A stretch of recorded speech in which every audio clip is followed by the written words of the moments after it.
दोस्तों बाल विकास एवं शिक्षा शास्त्र से चैप्टर 2 विकास की अवधारणा और अधिगम के साथ उसके संबंध से top 25 plus most important NCERT based question लेके आए हैं। इसका ये पहला पार्ट है इस चैप्टर का, और आगे भी इसके 3 से 4 पार्ट में ये वीडियो लेक्चर रहेगा। दोस्तों सीधे चलते हैं हम लोग टॉपिक की ओर। वीडियो अच्छा लगे तो वीडियो को लाइक करिएगा, अपने दोस्तों को शेयर करिएगा।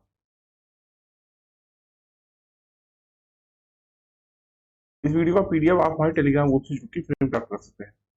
पहला क्वेश्चन देखिए क्या करा है।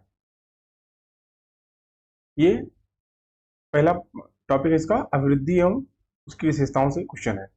विकास की गति एक व्यक्ति से दूसरे में भिन्न होती है, किंतु यह एक नमूने को अनुगमन करती है।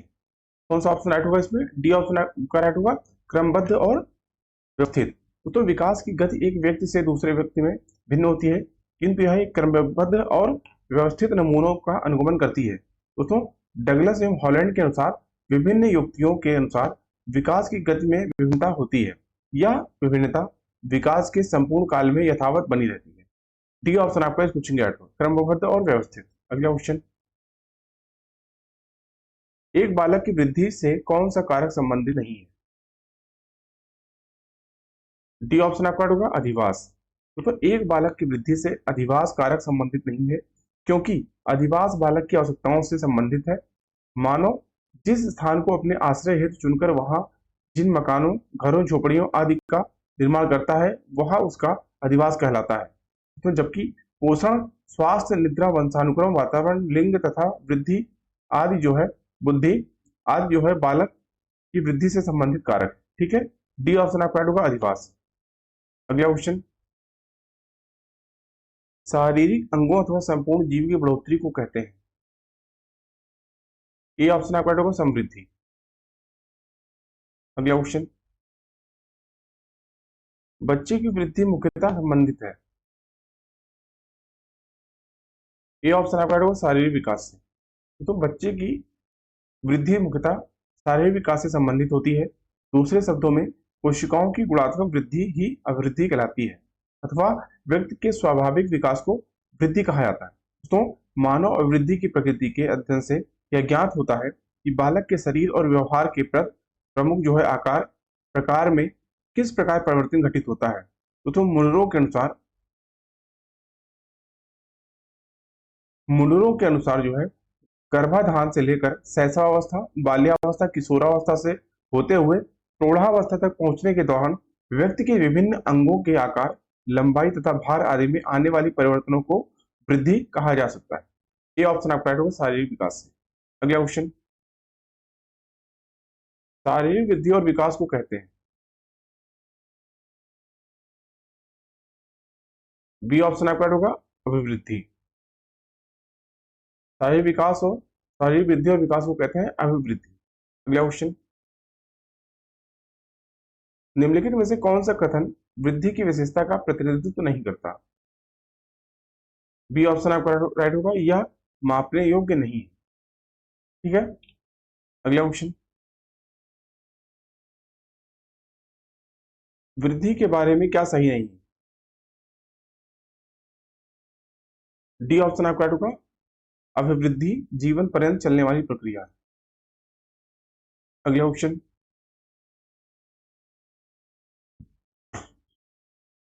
निम्नलिखित में से कौन सा कथन सही नहीं है? बी ऑप्शन आपका राइट होगा, वृद्धि जीवन पर्यंत जो है, वृद्धि जो है जीवन पर्यंत चलती है। बी ऑप्शन आपका राइट होगा। अगला क्वेश्चन,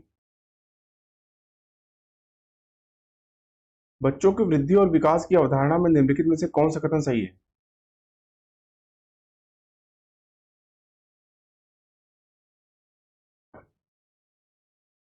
इस क्वेश्चन के लिए आपका बी ऑप्शन राइट होगा, ए और बी।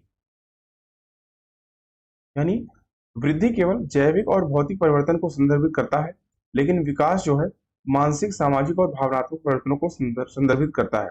वही वृद्धि स्तर है यह, किंतु विकास का एक सतत प्रक्रिया है। ठीक है, बी ऑप्शन आपका राइट होगा इस क्वेश्चन के लिए। अगला क्वेश्चन, सेकंड टॉपिक, विकास का अर्थ एवं विशेषताओं से प्रश्न इसमें मिलेंगे आपको। विकास के प्रत्येक चरण के लिए सामाजिक अपेक्षा को क्या कहा जाता है? ये ऑप्शन आपका राइट होगा, विकासात्मक कार्य। अगला क्वेश्चन, कथन ए बच्चे सही ढंग से नहीं सीख पाते हैं अगर वह अस्वस्थ या अल्प पोषित हो। तर्क आर, विकास के सभी आयाम परस्पर रूप से जुड़े हुए होते हैं, जिसमें शारीरिक विकास संज्ञानात्मक विकास को प्रभावित करता है। सही विकल्प इसमें चुनना है, कौन सा ऑप्शन राइट होगा। तो ए ऑप्शन आपको दोस्तों इस क्वेश्चन के राइट होगा। ठीक है, ए और आर दोनों सही हैं और आर सही व्याख्या करता है ए की। अगला क्वेश्चन, बाल विकास में से तक होने वाली वृद्धि व बदलाव का अध्ययन किया जाता है। डी ऑप्शन आपका राइट होगा, गर्भाधारण से किशोरावस्था। तो बाल विकास में गर्भाधारण से जो है किशोरावस्था तक होने वाली वृद्धि व बदलाव का अध्ययन किया जाता है।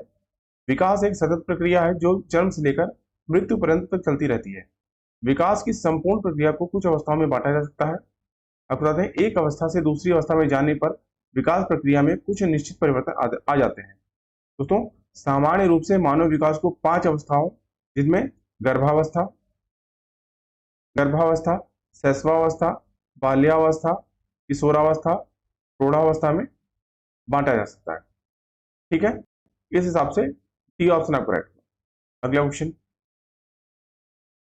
विकास से की ओर बढ़ता है।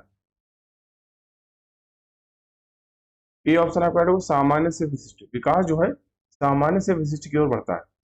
ठीक है, तो विकास की प्रक्रिया बहुत ही विस्तृत और जटिल होने के कारण तथा इसकी निरंतरता के कारण इसे कुछ सिद्धांतों के अनुसार अनुकरण करना पड़ता है। इसमें विकास सामान्य से लेकर विशिष्ट की ओर बढ़ता है। इस सिद्धांत के अनुसार बालक पहले सामान्य व्यवहार सीखता है, फिर धीरे धीरे यह सामान्य व्यवहार से विशिष्टता की ओर बढ़ता है। जैसे अगर उदाहरण के तौर पर देखा जाए, सबसे पहले बच्चा किसी वस्तु को पकड़ने का प्रयास करता है, लेकिन धीरे धीरे वह समय के साथ साथ विशिष्टता की ओर बढ़ता जाता है। इसके परिणाम स्वरूप वह उसी वस्तु पर हाथ डालता है जिस पर वह जो है जिसको वह उठाना चाहता है। ठीक है, तो विकास के सिद्धांत में जो है निम्न प्रकार के हैं जिसमें विकास की प्रक्रिया नियंत्रित होती है। जैसे पहला आपका आ जाता है निरंतरता का सिद्धांत, दूसरा व्यक्तिगतता का सिद्धांत, तीसरा आपका विकास की दिशा का सिद्धांत, चौथा आपका आ जाएगा जो है चक्राकार प्रगति का सिद्धांत, पांचवा आपका परस्पर संबंध का सिद्धांत, छठा आपका वंशानुक्रम व वातावरण की अंतःक्रिया का सिद्धांत, सातवां आपका जो है समन्वय का सिद्धांत, आठवां परिमार्जित का सिद्धांत, वहीं नवा आपका जो है आ जाएगा विकास का क्रम सिद्धांत, और 10वां आपका आ जाएगा जो है एकीकरण का सिद्धांत, साथ ही साथ 11वां आपका आ जाएगा सामान्य से विशिष्ट प्रक्रियाओं का सिद्धांत। ठीक है, तो कुछ इस प्रकार से ए ऑप्शन आपका राइट होगा, सामान्य से विशिष्ट। अगला क्वेश्चन, निम्नलिखित में से कौन सा या कौन से कथन असत्य है। यह समझना जरूरी नहीं कि प्रत्येक बच्चा अद्वितीय है। बच्चा एकीकृत पूर्ण रूप से विकसित होता है। विकास के एक पहलू में किसी समस्या को दूसरे प्रभावित करने की संभावना होती है। वहीं विकास एक अनुक्रमिक प्रक्रिया है। कौन सा ऑप्शन राइट होगा कमेंट करके बताना है। तो डी ऑप्शन आपका राइट होगा, केवल पहला यानी ए। यह समझना जरूरी नहीं है कि प्रत्येक बच्चा अद्वितीय है। ठीक है, इसमें आपका ए ऑप्शन आपका राइट। अगला क्वेश्चन, तब होता या होती जब परिपक्वता और अनुभव के कारण मनुष्य में क्रमबद्ध और प्रगतिशील परिवर्तन होते हैं। बी ऑप्शन आपका राइट होगा, विकास। विकास तब होता या होती है जब परिपक्वता और अनुभव के कारण मनुष्य में क्रमबद्ध और प्रगतिशील परिवर्तन होते हैं। अगला क्वेश्चन, निम्नलिखित में से कौन सा कथन व्यक्ति के विकास की प्रक्रिया के बारे में सही है। सी ऑप्शन आपका राइट होगा, विकास की प्रक्रिया में सांस्कृतिक विविधताएं होती हैं। अगला क्वेश्चन, निम्नलिखित वक्तव्यों में कौन सा विकास के विषय में सही नहीं है। बी ऑप्शन आपका राइट होगा, सांस्कृतिक परिवर्तन से विकास प्रभावित नहीं होता। अगला क्वेश्चन,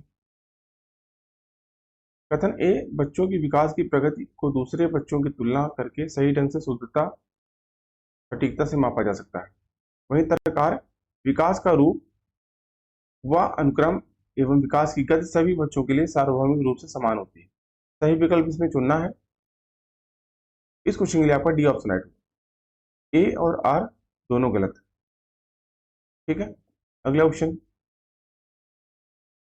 विकास के परिणाम स्वरूप नवीन विशेषताएं और नवीन योग्यताएं प्रकट होती हैं। यह कथन दिया है, किसने दिया है। बी ऑप्शन आपका राइट होगा, हरलाख ने दिया। ठीक है। तो हरलाख के अनुसार विकास के परिणाम स्वरूप नवीन विशेषताएं और नवीन योग्यताएं प्रकट होती हैं।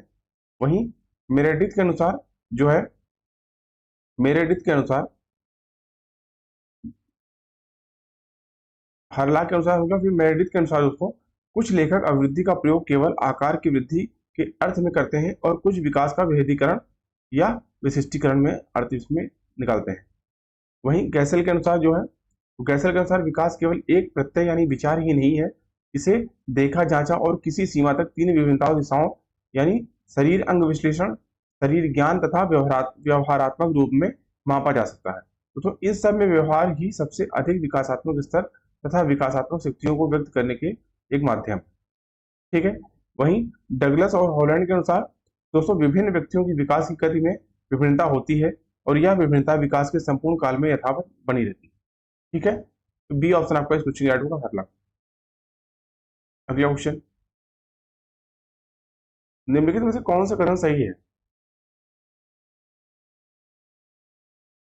सी ऑप्शन आपका ऐड होगा, विकास एक सतत प्रक्रिया।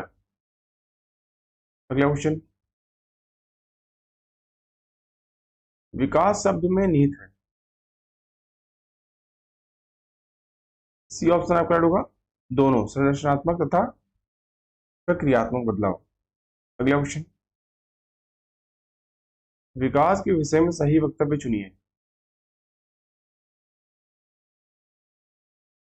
बी ऑप्शन आपका ऐड होगा, विकास परिवर्तनीय है। अगला क्वेश्चन, विकासात्मक परिवर्तन।